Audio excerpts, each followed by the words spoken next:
இந்த மேடை மிக வித்தியாசமான மேடை. சில காலத்துக்கு முன்பு வர நம்முடைய அன்புக்குரிய சகோதரர் ஓபிஎஸ் அவர்கள் இந்த மேடையில் இருப்பார்னு அவரே எதிர்பார்த்திருக்க மாட்டார்.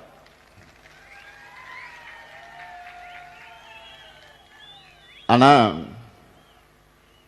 லேட்டா இருந்தாலும்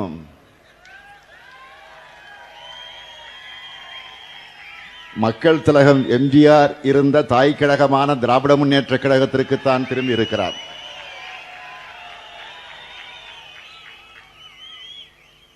அவரையும் அவருடன் நம்முடைய இயக்கத்திற்கு திரும்பி இருக்கக்கூடிய உடன்பிறப்புகளையும் திராவிட முன்னேற்ற கழகத்தின் தலைமை தொண்டனா நான் மனமு வந்து வரவேற்கிறேன்.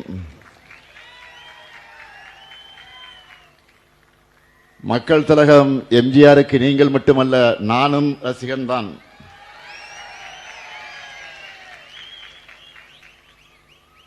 கழகம் எம்ஜிஆரை வளர்த்தது, அவரும் கழகத்தை வளர்த்தார். முத்தமிழறிஞர் கலைஞரை தலைவராக ஏற்றுக்கொண்டார். அப்படிப்பட்ட தாய் கழகத்துக்கு, தாயின் மடிக்கு நீங்கெல்லாம் திரும்பி இருக்கிறீங்க.